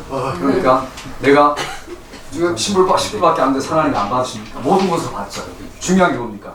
너희가 11조를 드리되 그냥 11조를 드리기 더 중요한 것은 의와 인과 신이다. 하나님과의 관계가 중요하고 하나님을 사랑하는 게 중요하고 하나님을 신뢰하는 게 중요하다. 그래서 의와 인과 신을 가진 10불이라면 내가 모든 것을 받겠다는 거죠. 그러니까 이게 하나님의 의도는 모든 것을 바쳐라 라고 말했지만 그 모든 것은 의와 인과 신이라는 거예요. 하나님이 원하는 것은 하나님 자신을 원하는 거예요. 하나님의 나라와 하나님의 의를, 기도도 마찬가지잖아요. 하나님의 나라와 의를 구하라. 그리하면 이렇게 말하죠. 그래서 우리가 그게 프라이어리티다 하는 겁니다. 하렘법도 그런 의미에서 우리가 이해할 수 있어요. 자, 그런데 말세요는 그걸 잘못 이해한 거죠. 거꾸로 이해한 거예요. 하나님 매우 단적으로 이해하는 거예요. 왜냐하면 문자적으로만 이해를 했기 때문에. 문자적으로만 이해하는 것도 매우 위험하다는 거죠. 자, 그러니까 알레고라이제이션은 지나친 비유의 확대고 문자적으로만 이해로 문제가 된다는 거죠. 우리가 쉬운 문제가 아니죠. 칼빈은 문자적으로 이해하겠는데 문자적으로 이해하되 프로그레스 리뎀트 히스토리컬 헐메누스를 가지고 이해해라. 그렇게 이야기하고 여기 가장 마지막 성경은 항상 단순한 하나의 의미를 가지고 있다. 그러나 그 예언은 다발적으로 성취될 수도 있다. 한번 이를테면 성경에 그 멸망에 가증한 것이 거룩한 것을 선 것을 보거든 읽는 자는 깨달을진저. 누가 말했습니까? 다니엘이 말했죠. 다니엘이 말한 것을 168년 BC에 안티오코스 에피파네스 4세가 그 예루살렘 성전에 돼지머리로 드리면서 우상 숭배함으로 사람들이 그걸 가지고 전쟁을 일으켜 마카비 전쟁이 발발하고 그 다음에 이제 마카비가 시리아로 헬레니스트 이기고 나서 100년 동안 지배하게 되죠. 이게 중간사 이야기죠. 그러니까 멸망이 가져간 것은 바로 안티오코스 에피파네스의 성전의 우상. 그걸 이야기하는 겁니다. 그러니까 다니엘이 말했던 게 다니엘은 BC 400년인데 BC 168년에 이미 이루어졌죠. 성취가 됐죠. 근데 그걸 가지고 예수님이 또 다니엘서를 그대로 인용해서 마태복음 20장, 23장인가요? 거기서 이야기했죠. 4장에서 멸망이 가져간 것이 거룩한 것을 선 것을 보거든 읽는 자는 깨달을 수 있습니다. 언제 성취가 됐습니까? AD 70년. AD 70년에 로마가 와가지고 성전에 완전히 파괴하고 성취가 된 겁니다. 그러니까 다니엘서에 말씀했던 게 역사적으로 BC 168년 BC에 성취가 되고 다시 예수님이 그것들을 인용해서 말하는 게 AD 70년에 성취가 되고 마태복음 24장은 그거 무슨 이야기를 하고 있습니까? 지금 앞으로 종말에 이루어질 이야기를 하고 있죠. 그러니까 종말에 그와 똑같이 다니엘서, 안티오코스 에피파네스, 그 다음에 예수님 때 그리고 AD 70년에 이루어졌던 모든 일이 완벽하게 성취될 그날 그게 바로 마지막 내가 온 심판의 때다라고 이야기하는 거죠. 그러니까 그런 의미에서는 다중적 성취죠. 한 가지를 가지고 여러 가지로 성취할 수 있습니다. 자, 이런 의미를 제외하고 나서 우리가 성경을 이해할 때는 항상 싱글 미닝을 하고 있다는 거죠. 자, 아까 제가 목사님 말하는 것처럼 이렇게 이해해서 안 된다는 거죠. 엉클이라는 거죠. 순이라는 것은 함께지 더 이상 뜻이 없습니다. 함께 전치사일 뿐이지 그럼 뭐 오순, 십 이렇게 설해서는 안 되죠. 그런데 이렇게 설교하는 분들이 상당히 많다는 거예요. 그게 문제죠. 그래서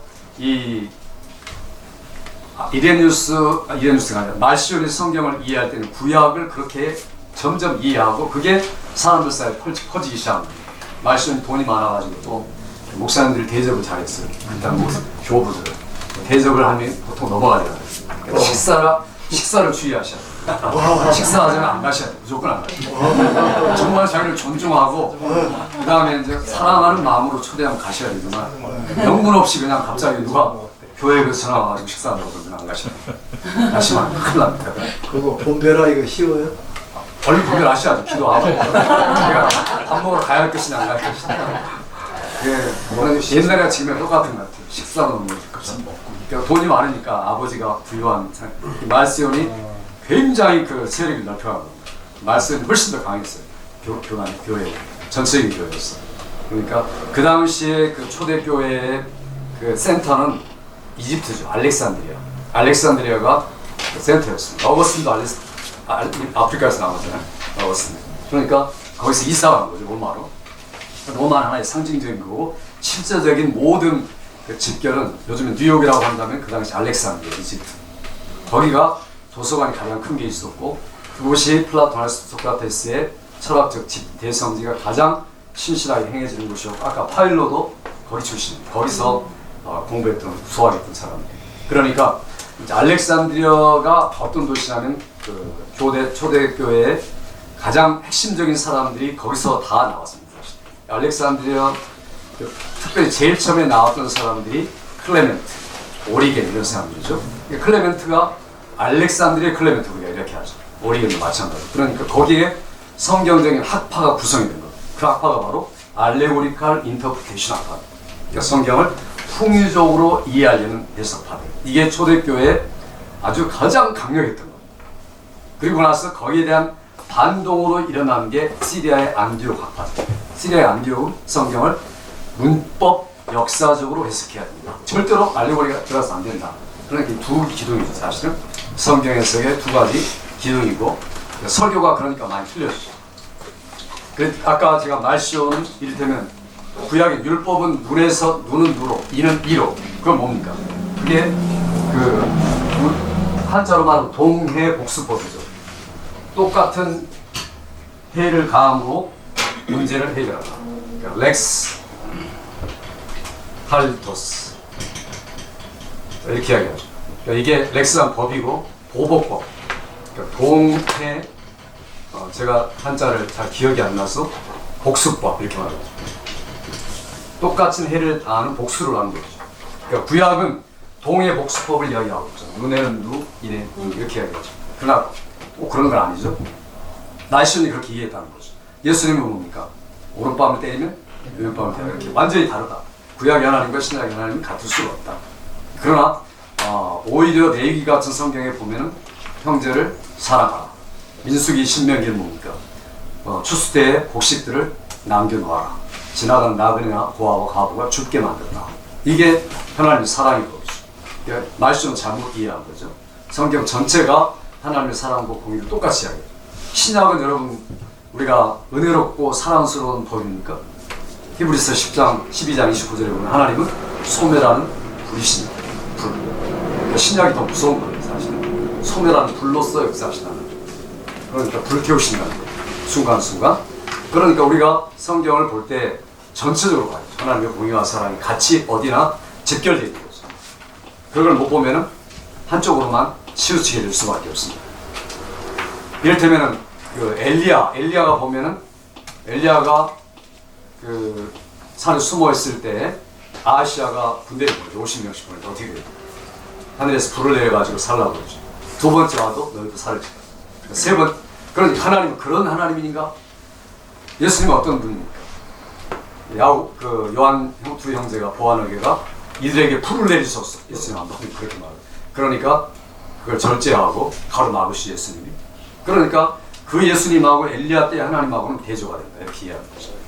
그래서 구약은 불로 심판하고 응징하신 공의의 하나님, 신약은 은혜와 자비의 하나님이라고 이해했다.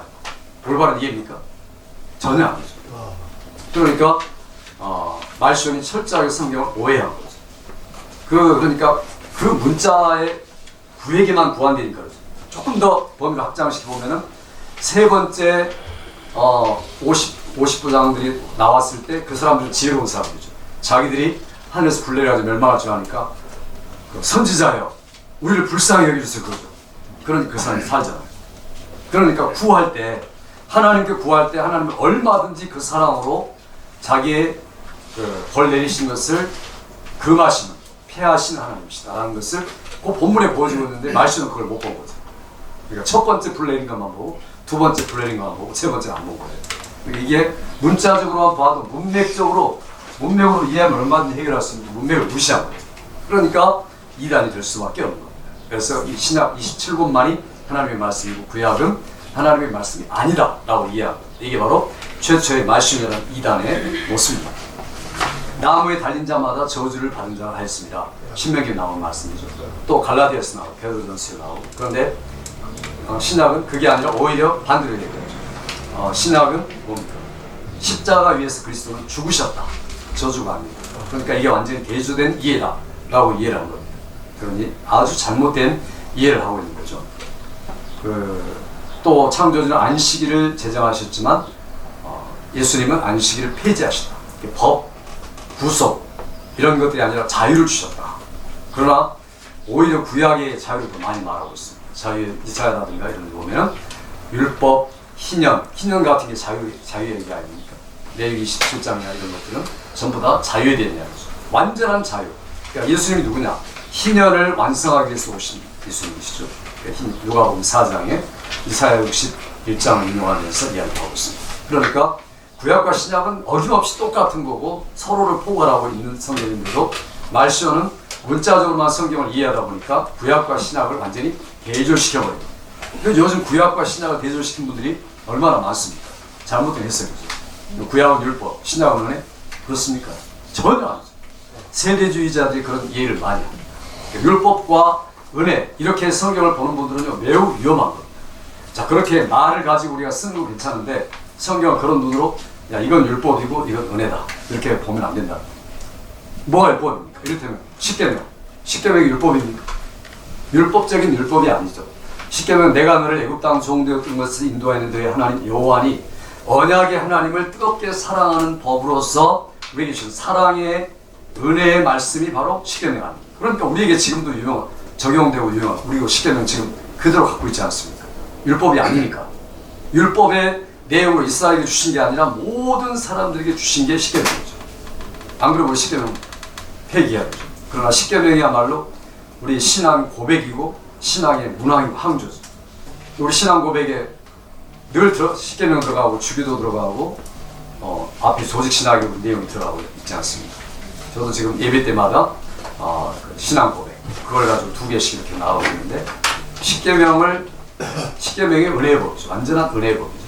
출애굽기 20장 1절 보면 그렇게 나와 있습니다. 그러니까 그렇게 우리가 율법과 은혜 이런 개념으로 성경을 보면은 그게 세대주의적 개념입니다. 침례교 쪽에서 말하는 거죠. 그러니까 잘못된 달러 신학교나 탈보 신학교나 무디 바이블 인스티튜트나 이런 데서 같은 우리 보수적인 계통이지면서도 불구하고 성경 시대별로 하나님이 다르게 역사하십니다. 다르게 역사하십니까? 오직 믿음으로죠. 구원은 믿음으로 받는 거지 율법을 순종함으로 하나님의 백성이 됨으로 교회 시대에 교회에 속함으로 받는 게 아니죠. 그러니까 그들은 잘못 이해하고 있는 겁니다. 그러니까 시대별로 다르다. 지금 보수 진영 안에서만 하는 이야기. 매우 잘못된 이해를 가지고 있죠. 그러니까 우리가 성경을 볼 때 가장 성경을 딱 해석한 분은 역시 칼빈이죠. 그러니까 이런 지금 이레니우스의 모든 성경에 대한 이런 분명한 이야기를 그대로 받아서 확장시킨 분이 바로 칼빈이죠. 칼빈의 성경 해석 전부 다 그렇습니다. 설교도 마찬가지고. 칼빈의 설교를 보면 매우 하모니를 이루고 있어요. 심플하고 하모니를 이루고 분명하고 한 가지. 주석이 보면은 쓸데없는 잡다한 것들이 들어가 있지 않습니다. 뭐와 비교하고 확장하고 그런 게 아니라 이런 성경의 뜻은 이것이다라고 아주 단순하게 이야기하는 게 칼빈 주석입니다. 그래서 여러분들이 칼빈 주석을 보시는 게 좋습니다. 여기 안 꼽혀있네요. 칼빈 주석 있어요. 네. 반드시 사다 보셔야 돼요. 친구야. 그래서 우리의 성경을 이해해야 할 때 우리가 가장 좋은 전통을 사실 갖고 있죠.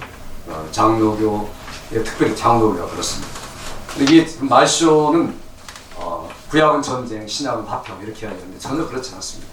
예수님이 뭐라고 말해요? 예수님은 전쟁하고 불화하기 위해서 이 땅에 오신 분이죠. 가족이 며느리와 시아버지가 검을 죽여서 왔다 이렇게 말씀합니다. 구약보다 더 무서운 말씀 하시는 거죠. 그러니까 구약 율법을 말했는데 예수님은 율법을 더 강조하신 분이죠.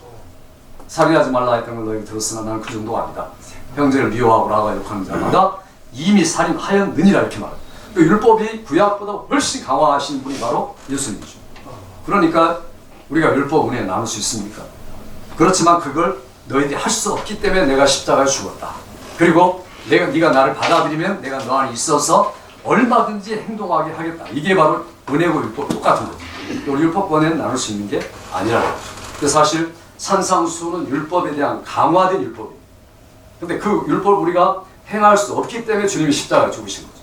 그래서 우리가 얼마든지 율법을 성취하신 그분이 내 안에 있으면 내가 순종만 하면 얼마든지 행할 수 있는 능력이 있는 거죠. 과거에 능력이 없었는데. 그러니까 우리가 율법과 은혜를 나눈다는 것은 벌써 이분법적 논리, 이원론적인 이런 플라톤적 아이디어가 지금 막 들어가 있는 겁니다. 그러니까 우리들 이거 사실 씻어내야 되죠. 그러니까 설교자들이 내가 지금 무슨 설교를 하고 있는가를 점검을 해야 됩니다. 성도들이 은혜 받는 게 목적이 아니잖아요. 설교 목적이 은혜 받는 겁니다. 내가 무조건 아무 말이나 해가지고 성도들이 아멘하고 막 감동되고 은혜 받으면 됩니까? 아니 이단들 가보면 아멘 더 많이 하잖아요. 그리고 더 많이 모이잖아요. 더 헌신하잖아요. 그 사람들의 말로 천국 갈 사람들입니까? 천만이죠. 그러니까 우리가 설교의 목적은 하나님께 영광을 돌리고 하나님이 보실 때에 하나님의 마음에 딱 맞는 말을 전하는 게 설교의 목적이죠. 그러니까 내가 누구에게 영향을 주려 하고 은혜를 끼치려 하니까 됩니까? 이게 아니죠. 사람에게 인기를 구하는 설교자죠. 설교자가 철저하게 하나님 중심이다. 오직 그리스도만을 나타내야 하는 것인가, 이게 중요한 거죠. 그러니까 내가 내 지식이나 이런 것 안 나타내고. 제가 지금 뭐 헬라어를 쓰는데 우리 설교단에서는 절대로 헬라어를 쓰시면 안 됩니다. 너희들은 다 내 말을 들어야 돼. 나는 그런 의도죠. 나는 공부를 많이 한 사람이고 여러분들은 아니야. 이런 구별과 대조를 나타냅니다. 그러니까 쓰지 말라는 거죠. 쓰시려면은 제가 성경을 보니까 언어로는 이렇게 말하지. 끝이 끝이지. 왜 헬라어 아니 하시려면 헬라어를 그냥 다 하지. 설교 시간에. 히브리어로 끝까지 처음까지 하시면 돼요. 그러면 좀 괜찮죠. 저도 요즘에 성경을 쓰는데 헬라어로 쓰고 있습니다. 그래서 헬라어. 성경을 우리 이제 시상식이 있고 총회에 그래가지고 금세도 준다 이거지. 우리 교인들 다 시켜놨어요. 지금. 하루에 막 50장 막 쓰는 분들. 저는 몇 절밖에 못 써요. 그러니까 묵상하게 쓰는 거지만. 자, 그러니까 우리가 그 구분을 평신도란 말을 쓰면 안 됩니다. 평신도가 뭡니까? 그런 말 성경에 어디 있어요? 나는 목사고 너는 평신도란 말은요, 캐톨릭에서 만들어낸 말이에요. 성직자와 비성직자를 구분해서 하이어르키 시스템에서 나오는 말. 그러니까 성도, 교우 얼마나 좋습니까? 평신도란 말을 쓰고 있다면 자기도 모르게 자기가 우월감을 가지고 있는 거죠, 목사님. 이게 아니죠. 똑같은 왕 같은 제사장인데 다 같이. 거룩한 나라 하나님의 백성이죠. 어디가 성경에 그런 말씀이 있습니까? 그러니까 우리도 모르게 지금 물들어 있는 거예요. 그러니까 이게 하이어르키 시스템이 아니잖아요. 모두가 우리가 왕 같은 제사장이죠. 이런 것들이 용어 한마디 한마디 그분의 신앙이 들어가 있고 신학이 들어가 있는 거예요.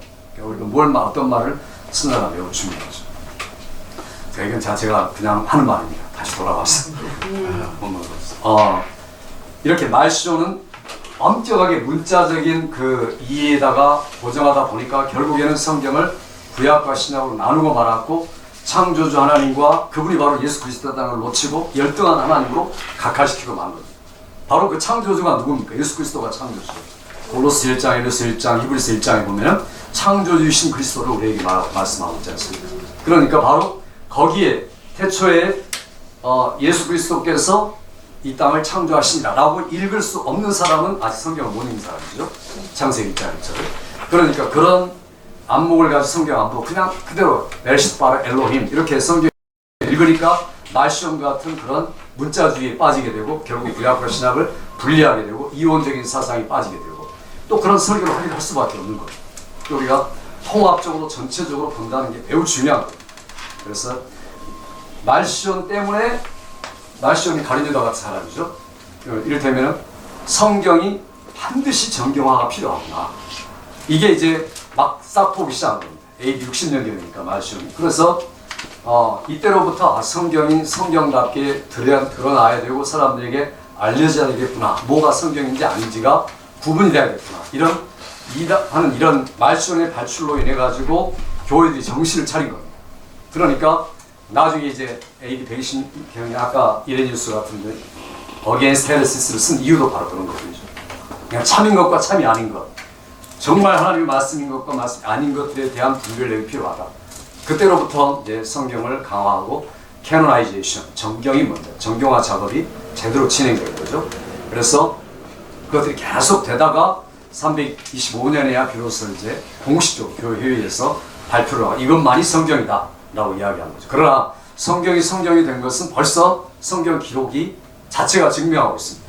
베드로 사도와 바울이 서로 이야기해요. 우리 형제 바울도 이것에 대해서 썼고 베드로 후서 2장에 보면 나오죠. 그 다음에 바울도 베드로를 인정하고 베드로도 바울을 인정하고 서로 쓴 성경의 본의를 인정한 거죠. 이게 바로 성경 자체가 신약 성경의 본의를 증명하고 예수님도 39권 이야기하죠. 누가복음 14장에 우리 모세의 글과 시편과 선지자의 나를 가리켜 기록된 것라고 말할 때 모세 펜타티욱 5권 또 14권 그 다음에 뒤에 해가지고 19권 해가지고 39권을 예수님이 직접 인정하신 거예요. 그 AD 90년의 얌리아 회의에서 유대인들이 인정한 게 아니라 예수님이 먼저 인정한 거죠. 그러니까 AD 30년경에 예수님이 벌써 33년 사이에 구약 성경 39권이 하나님 말씀이라고 인정한 거죠. 이것이 바로 나를 가리켜 기록한 것이다라고 말했고 베드로 사도가 바울 서신가를 인정했으니까 벌써 성경이 하나님의 말씀이고 정경화됐다는 것을 발표로 안 했지만 이단이 나타나기 전에 이미 교회는 알고 있습니다. 그런데 우리가 역사적으로만 공부해서 안 되죠. 역사적으로 325년에 성경이 정경화됐다. 그럼 그 전에 성경은 잘못된 것이냐 이렇게 잘못된 역사적이게 빠진다는 거예요. 그래서 우리가 역사로도 알아야 되고 성경적으로 알아야 되고 성경 그대로 알아야 되고 통합적으로 알아야 되고 그래야 그 이야기할 수가 있겠죠. 중요한 것은 말시온이라는 사람이 등장함으로 정경화 작업이 추진됐고 그 다음에 참인 것과 아닌 것을 밝히기 위해서 이제 그때부터 아팔로지 변증하기 시작된 거예요. 성경에 대한 변증 그것이 시작된 거죠. 그래서 그 당시에 이 말시온 말고 말시온하고 또 대적인 사람들이 하나가 있는데 그 중에 우리가 잘 아는 대로 영지주의 들어보시죠. 나스티즘, 영주주의 혹은 도세티즘 앞에를 도세티즘이라고 말하고 뒤에를 영주주의 이렇게 이야기해요. 그러니까 그 사람들이 누굽니까? 바로 플라톤의 아이디어를 가지고 있던 사람들이 영주주의. 그러니까 플라톤의 아이디어, 아까 열등한 하나님에 대한 개념을 갖고 있는 사람들. 그러니까 영지주의라는 것은 제가 이단에 대한 이야기 한번 했죠. 지난 학기인가. 이단의 근본이고 원리고 지금까지도 계속된 이단이 바로 영지주의죠. 그 색깔만 달라 있는 거죠. 그 당시는 예수님 육체로 오심을 부인하는 영, 요한일서 4장 2절에 있는 그게 영주주의, 도세팀이란 말하고 그게 조금 더 발전된 게 영지주의입니다. 영지주의는 이단이 아니고 철학사조입니다. 플라톤의 철학사조인데 영주주의를 가진 사람들이 예수를 믿었을 때 예수님 성경을 받아들였을 때 영주주의화가 되는 거 그걸 가르쳐 이단이라고 말하죠. 그래서 그게 이를테면 주관성, 그 다음에 자기가 이해한 성경, 그리고 카리스마 이런 것들이 전부 다 영주주의의 특징들입니다. 그러니까 자기 이해.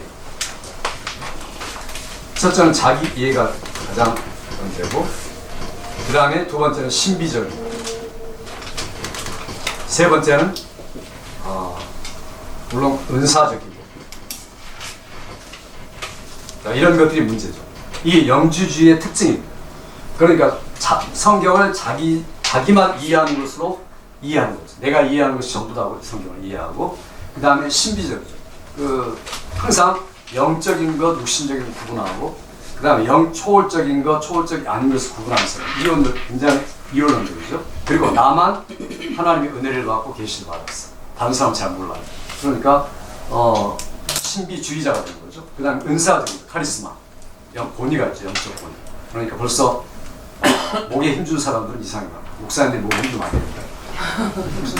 절대로 목에 쉽게 말해서 목에 힘주는 사람, 자기만 이제 계시 받았다는 사람, 성경을 자기 멋대로 푸는 사람, 이게 바로 영주주의 특징입니다. 지금 얼마나 많습니까? 지금도 그러니까 지금 시대가 포스트 모더니즘 시대가 바로 이런 시대죠. 자기 멋대로 이해하는 시대. 우리가 매우 조심해야 할 것들이죠. 그래서 이를테면 신사도 운동하는 분이죠. 신사도 운동. 저는 방언이나 또는 새로운 은사 이런 것들을 인정하는 사람입니다. 저희 학교를 인정하지 않지만 끝났다고 말하지. 제가 체험했으니까 실제로 신유도 인정하고 주일마다 제가 신유의 기도를 합니다. 예배 시간에 다 아시죠? 제가 막 소리 듣는 겁니다. 네. 그래서 하는데 그러니까 신사도 운동은 다릅니다. 신사도 운동은 자기만이 성경 이해를 하나님께서 주신 거죠. 그리고 그런 은사를 하나의 운동으로 생각하죠. 그래서 그것들을 확장시켜 나갑니다. 그러다 보니까 결국에는 자기 혼란에 빠지고 그 다음에 복음보다는 은사를 강조하고 은사가 전부인 것처럼 그렇게 생각하죠. 그래서 아이하, 신비주의, 그 다음에 은사, 신사도 운동 이런 최근에 모든 운동들 이를테면 피로 와그너가 말했던 1900년대 60년대부터 지금까지 신디 제이콥스 이런 사람은 전부 다 이단적이지 않습니까? 근데 문제는 우리 많은 장로교 계통의 목사님들이 제가 생각했던 3분의 2는 임박이 된 것 같아요. 거기에. 이게 얼마나 문제인지. 그러니까 이번에 사실 우리 교단에서 발표했는데 제가 이제 작성한 겁니다. 사실 그게. 그간 그 이름 제가 안 밝힌 건 제가 또 두들겨 맞을까봐, 그 사람을 죽여할까봐 이름 안 밝힐 뿐이지. 저하고 두 분이 같이 이제 학문적으로 연구를 해서 비판하고 교단에서 이번 총회 KAPC 총회에서 아주 10년 전 했지만 지금 또 확정해서 낸 겁니다. 그러니까 이게 어디가 이단적인가 분명한 성경적인 것들을 지적하고 있죠. 근데 좋으니까 은혜 받으니까 사람 변화되니까 부흥하니까 이게 우리가 원리가 되면 됩니까?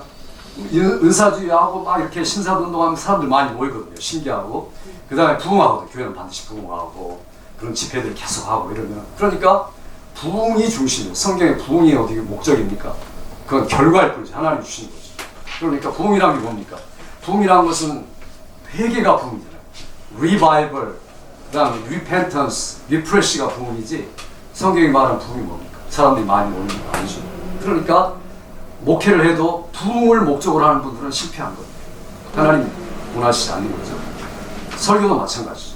그러니까 우리가 내가 하나님 앞에 정말 하나님의 영광을 위해서 오직 성경, 오직 믿음, 오직 은혜, 오직 그리스도를 내가 향하여서 목회하고 있는가 이런 것들을 우리가 살펴봐야 되고 성경도 그렇게 이해하는 게 가장 중요하죠. 우리 개혁자들의 모토가 그거고 슬로건이고 그 다음에 신학, 성경을 이해하는 내용도 전부 다 마찬가지입니다. 그래서 우리가 말시험도 안 되고 영지주의도 안 된다 이런 게 중요합니다. 설교자들은 그래서 다음 시간 또 이야기하겠지만은 이제 우리가 성경을 이해할 때는 문자적으로도 이해하는 게 필요하고 모형적으로 이해하는 게 필요합니다. 모형, 타이폴로지컬. 그래서 성경을 모형적으로 이해합니다. 이를테면 성막 하면은 예수님이 성막의 모형, 성막은 예수님의 모형이라는 거죠. 너희가 이 성전을 홀라 내가 사흘만 지으리라 말했을 때 벌써 예수님이 성전을 모형이고 아무것도 아니라는 거죠. 내가 중요하다. 이걸 직접 말씀합니다. 그러니까 우리가 성경은 문자적인 것도 아니고 영적인 것도 아니고 모형적으로 해석하는 게 가장 맞습니다. 이게 다음 시간에 말할 결론을 지금까지 말씀드리고 딱 10분 전인데 질문 받고 끝내겠습니다. 10분에 약속을 했기 때문에